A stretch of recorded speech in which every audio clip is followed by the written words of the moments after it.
Hello and welcome. I'm so glad you could join me.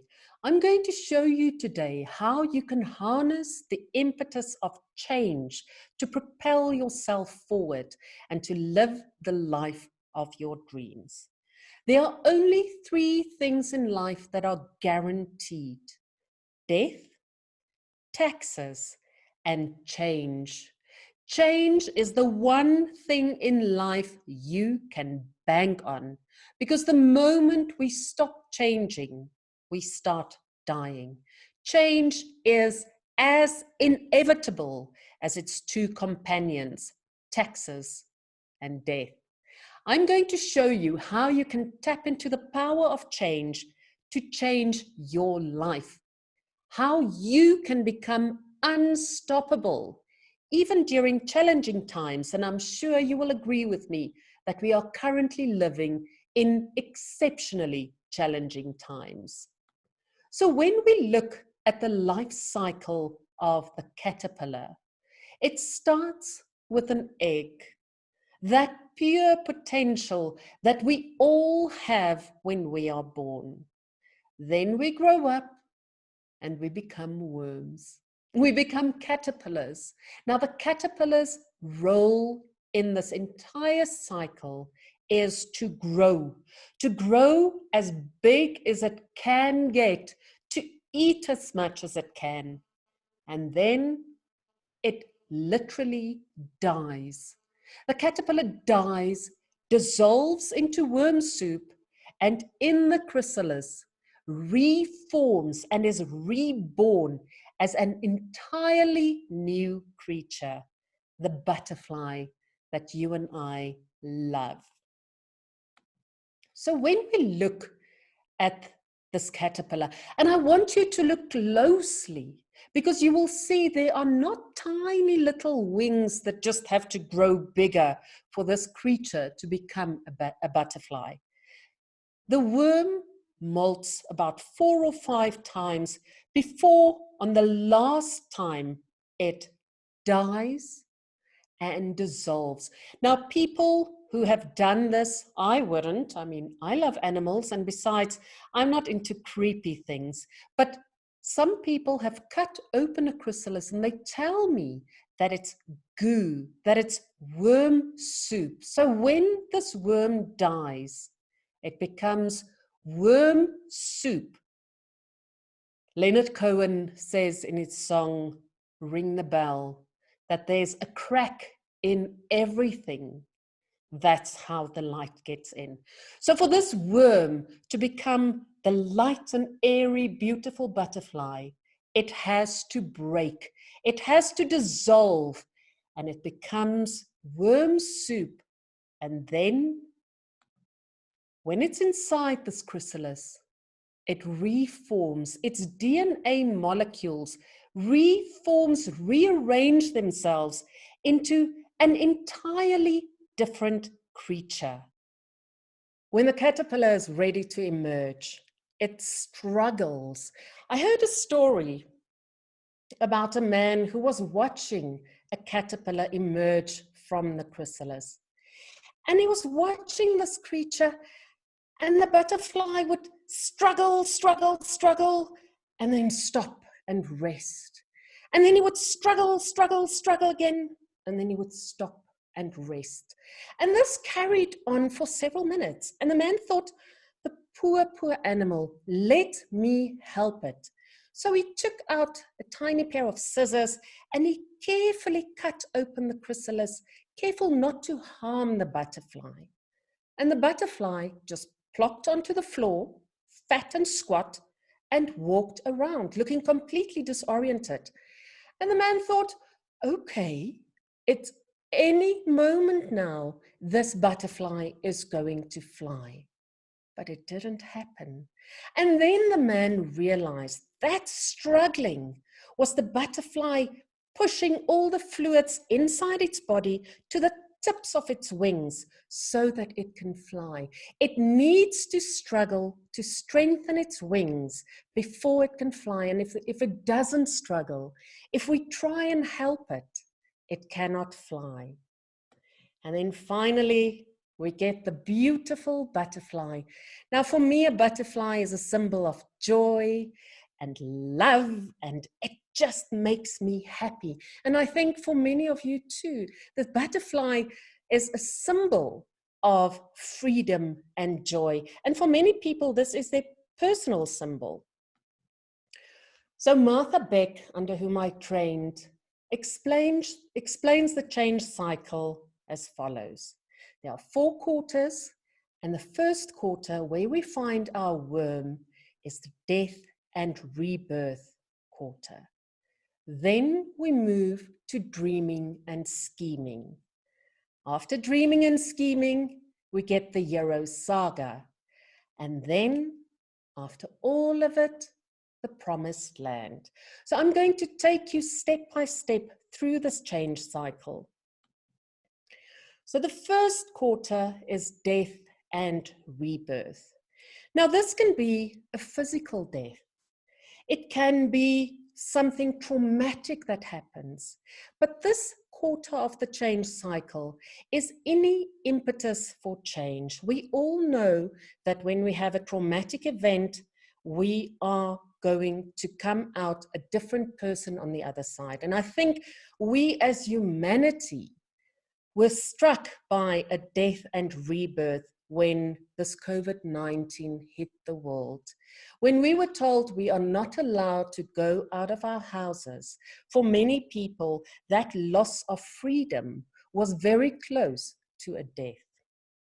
As I said, it can be the death of a loved one, but it can also be something very positive. You know, when a woman gets married, she changes her name. Well, when I got married, that was still very much the case. Nowadays, it doesn't always happen like that. And, you know, kudos to women who keep their names.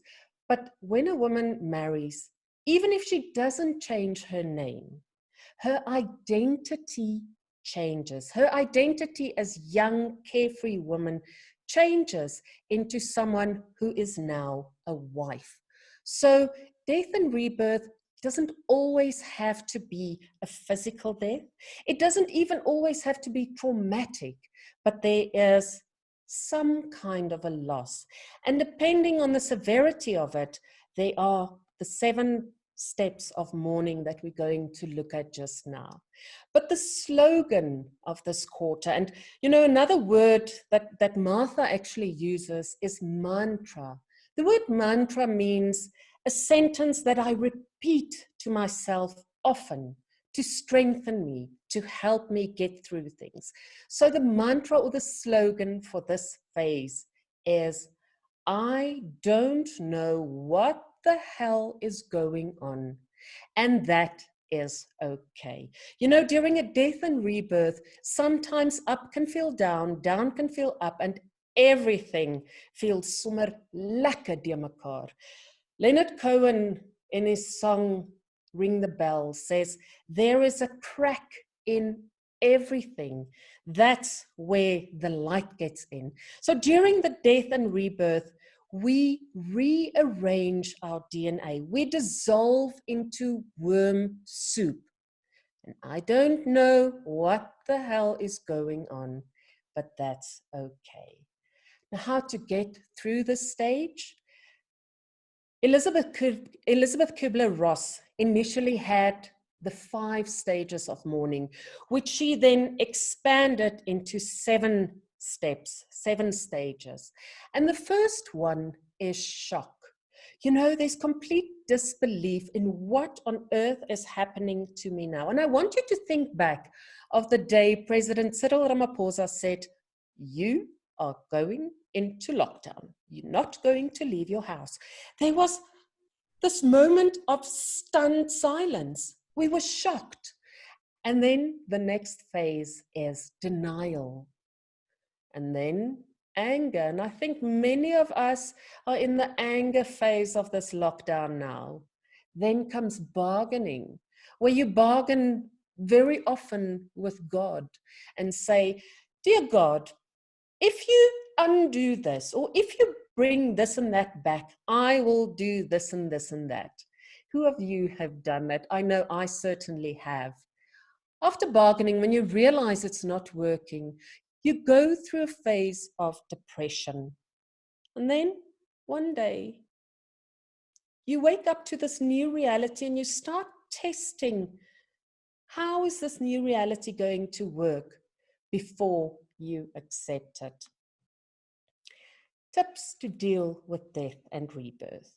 Now, my first tip is allow your feelings to be felt. You know, we as humans, if this is neutral, we are supposed to feel all the emotions. We're supposed to feel absolute ecstasy and deep despair. But we don't want to feel anything below the line. We push it away, especially those negative emotions, sadness, shame, those things we don't want to feel. We push them away. And then what happens? Those emotions start acting like 2-year-old children. Give me attention, give me attention. And one day, at the most inopportune time, when you don't have enough energy to suppress that emotion, it pops out. And that is why we get people bursting into tears during board meetings. Allow the feeling to be felt. How do we feel feelings? In our bodies. Our bodies cannot hold a feeling for very long. So even if it is the most disgusting feeling, even if it is a feeling that makes you want to cringe, that shame one that we don't feel so comfortable with, just say, okay, let me feel the emotion. Let me feel the feeling. It doesn't last very long, and then it doesn't bother you for a while. I'm not saying if you feel sadness once, you're not going to feel it again, but it will stop bothering you for a while. And next time, you will know better how to deal with it. The next tip is be kind to yourself. Treat yourself like you would treat your best friend. You know, we as humans are very, very critical of ourselves. If I had to treat my best friend the way I sometimes treat myself, I won't have any friends left. And I'm sure if you look at what you do during times of difficulty, you might agree with me. So be kind to yourself. Eat healthy food. If you need to wallow, allow yourself to wallow, but then also be that disciplinarian that you would with your best friend. If your best friend wallowed in self-pity for a day or two, you would understand it. But if your best friend wallowed in self-pity for a week or two, you will, if you are a good friend, just tell them gently, darling, I think this is enough. Tell yourself that too. Allow yourself the grace to feel what you feel, but also respect yourself enough to say enough is enough. And then my last tip is take it day by day. And I think we've learned that lesson now. We are in day 50 something because we take it day by day. And then one day you'll find that you are in the dreaming and scheming phase. Now, the name says it all. When we dream and scheme, we make plans. That creature, whatever it is in that chrysalis at the moment, because it's neither a caterpillar nor a butterfly, that soup, that worm soup, those DNA blocks are rearranging themselves to become the best version of the creature. And if you look at the chrysalis from the outside, I'm sure you can agree with me that there's some kind of strange beauty there. Dreaming and scheming and change is quite beautiful when you look from the outside. When you are in it, you can't see it. So during dreaming and scheming, we rearrange, we make plans. And the one thing I find extremely fascinating about this phase is that there's always some kind of a physical manifestation. Whether you cut your hair, whether you go on a diet, lose 20 kilograms and redo your entire wardrobe, or even if you just sort out your cupboard, there's some physical manifestation. And by the way, sorting out your cupboard is not just a physical action. It means that something is changing up here. We are creating space for change. A couple of years ago, I had the privilege of being a life coach on a reality TV series where we took people through a makeover. It was a weight loss series, but in reality, it was a makeover. And what happens if there is a physical makeover is you get thrown head first into the death and rebirth section of the change cycle all over again. I told my clients, but they couldn't understand that when your physical appearance changed, everything else is going to change too. So there's always some physical manifestation, whether it's dramatic or whether it's small. When we dream and scheme, we know we are because there's some physical manifestation. The slogan here, or the mantra, is there are no rules, and that's okay. When we dream and scheme, no one should tell us that it's not going to happen, or don't dream so big. It's their rules, not yours. For yourself, tell yourself there are no rules, and that's okay. You know, if Elon Musk was told that he has to stick by the rules and he has to play within the current norms, he would never have dreamt of going to Mars. And look where we are. We're on the verge of colonizing another planet. So when we dream and scheme, we visualize, we set our intentions. Now, with intention setting, my one teacher, Burke Esterhuizen, says that your conscious mind is the goal setter and your subconscious mind is the goal getter. So when your conscious mind tells your subconscious mind, that is something that I would like, and you fuel it, then you're very likely going to get there. During dreaming and scheming, we play with possibilities. If I do this, then this can happen. What would happen if I did this? Like I said, there are no rules. We daydream a lot. Now, the dreaming and scheming phase is not a very active phase. It's more in your head. So we daydream, we make plans, and we design the future that we want. Some tips for this phase. Dream big. Martha Beck talks about wildly improbable goals. Now, my dad's on this call. Hello, Papa. And my dad always says, something is possible, but highly unlikely, when you tell him a story of something that's possible, but highly unlikely. So dream the unlikely, the improbable goals, because it's only when you dream big that you can win big. If you think of someone shooting a bow and arrow, when you cock that bow, you have to aim for something. Otherwise, you're just going to hit the floor. Second step is reverse engineer your dreams. Start with where you want to be and then work it backwards. But you have to truly desire what you want, because if you don't have that burning desire, you are going to give up when the going gets tough. When we get to the next phase, you will see how easy it can be to give up. So start with what you truly desire, envision yourself having that goal, and then work out the action steps backwards. The last tip is something that I have heard probably 1,000,000 times, but I never did it. Until one day, about 2 years ago, when I decided, okay, it's not working for me, let's give writing it down a chance. So I write everything that I plan, all my goals, I write down, and then I work out the action steps backwards. When we write things down, it becomes more of a reality. Don't type it on your keyboard. It's not the same.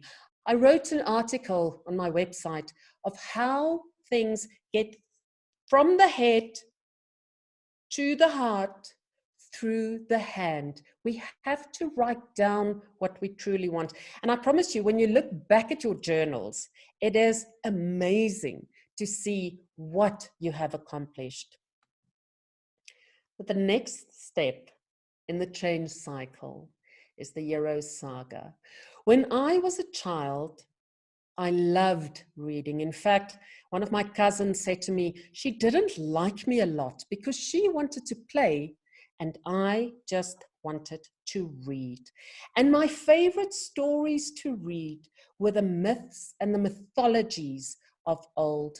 My favorite was Helen of Troy, but close second was the story of Jason and the Golden Fleece. And Jason had a gang of men, the Argonauts, and he was told to get the Golden Fleece because the king knew that it was virtually impossible for him to get that Golden Fleece. But Jason had his supporters, he had his gang, and that is the one thing. Choose the people who support you. Not everyone is going to like you. They're not supposed to. Choose the people who do. Choose your heroes, choose your support team and take them with you. So one of the things Jason encountered on his journey was the sirens. And when I said earlier, make sure that what you are dreaming about, what goal you are setting is something you truly desire.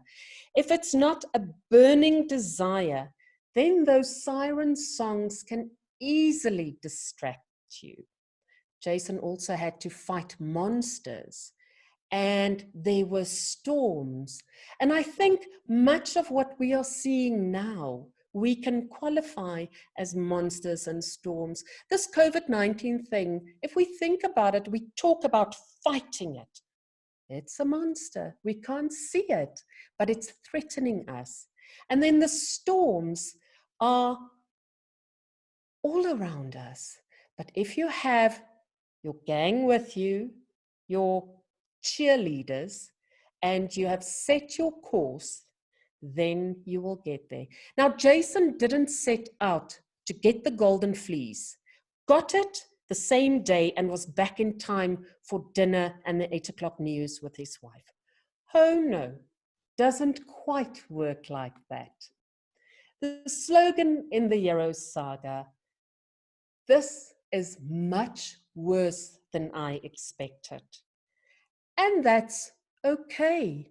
You know, if you think of Jason, imagine him being in the middle of a storm, thinking he's going to die. The slogan makes sense then. This is much worse than I expected. But it's okay, because everyone going through the hero saga have those moments when you think, it's not worth it, I'm going to give up. The hero saga is about 1 step forward, 2 steps back, sometimes 4, 5, 6 steps back. It's about finding your balance again and going on. When we feel anxiety or fear, it manifests in our bodies very often as butterflies, nervousness fear, not mortal fear. You know, when you're nervous about something, you feel it here in your gut. It feels like butterflies. Excitement feels exactly the same way. So when we just reframe how we are feeling, it becomes a little bit easier to deal with that feeling inside ourselves. There's a lot of redesigning of the plan. There's a lot of going back to dreaming and scheming when we are in the hero saga, because that plan I created in dreaming and scheming, I am now putting into action. And it doesn't always work. So then I go back to the drawing board and I come up with a new plan because I truly desire this goal I have set myself. Practice makes perfect. Do the work and do it to the best of your ability. Now, Brené Brown says that every person you meet at any time is doing the absolute best they can.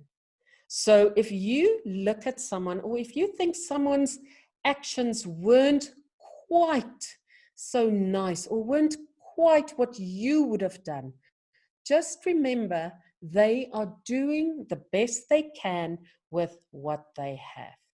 Not our best isn't the same every single day. Some days my best is an 8 out of 10. Some days my best is a 2 out of 10.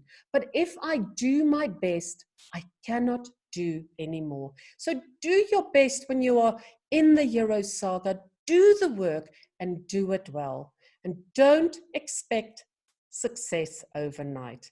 Like I said, Jason did not set out to get the golden fleece and was back in time for dinner and the 8 o'clock news.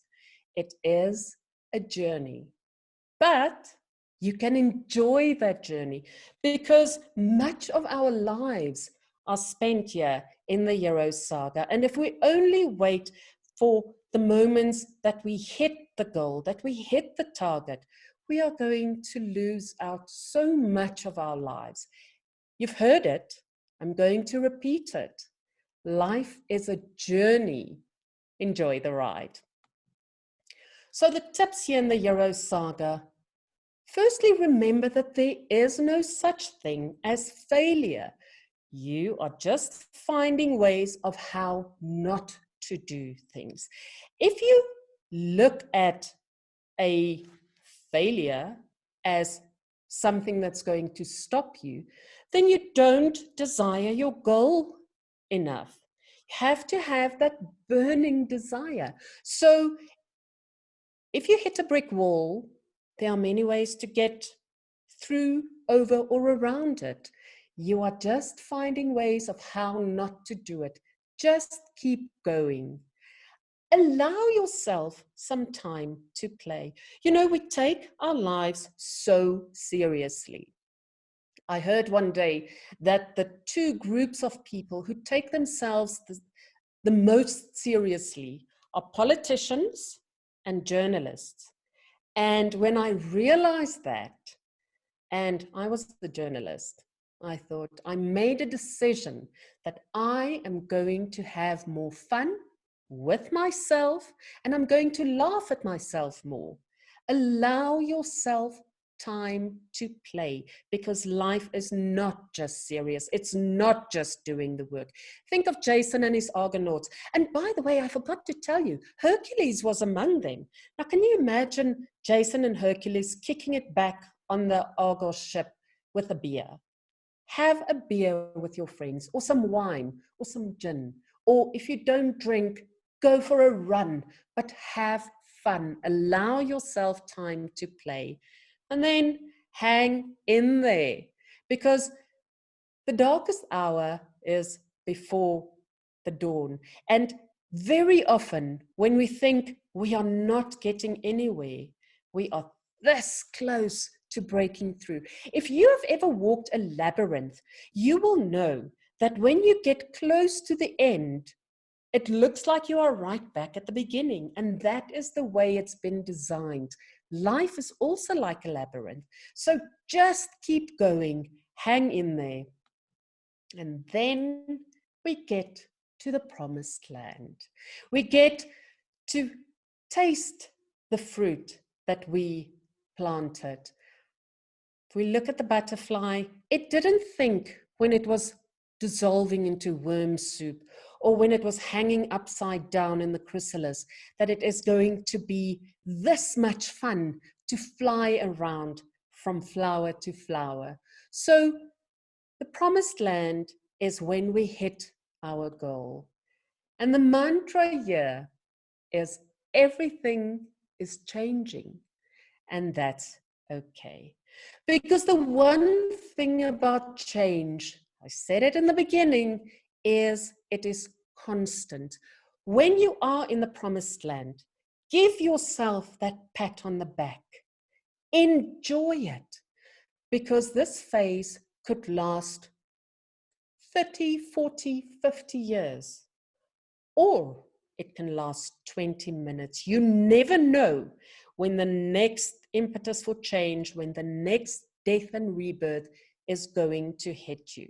So everything is changing, and that's okay.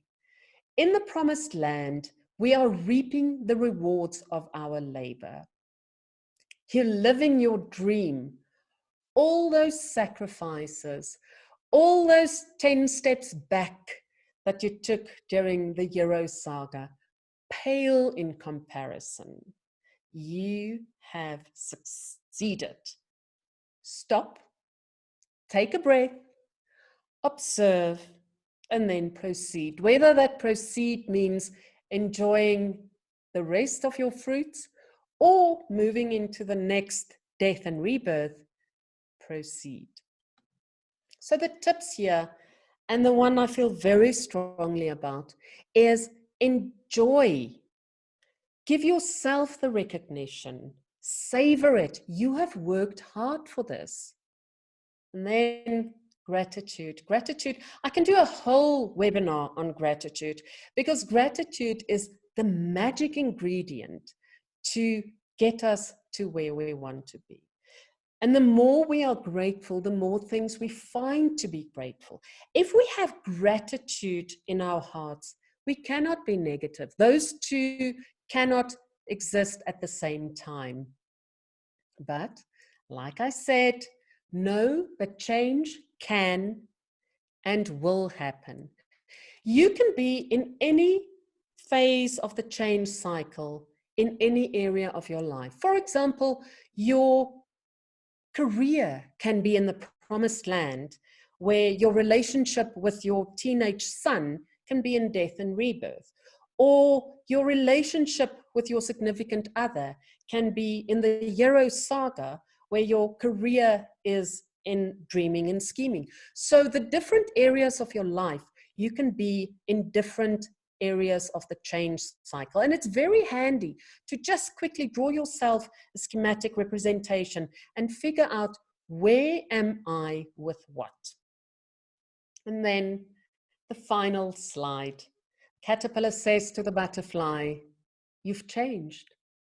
And the butterfly says, "We're supposed to." And that's it from me. Thanks, Charlotte.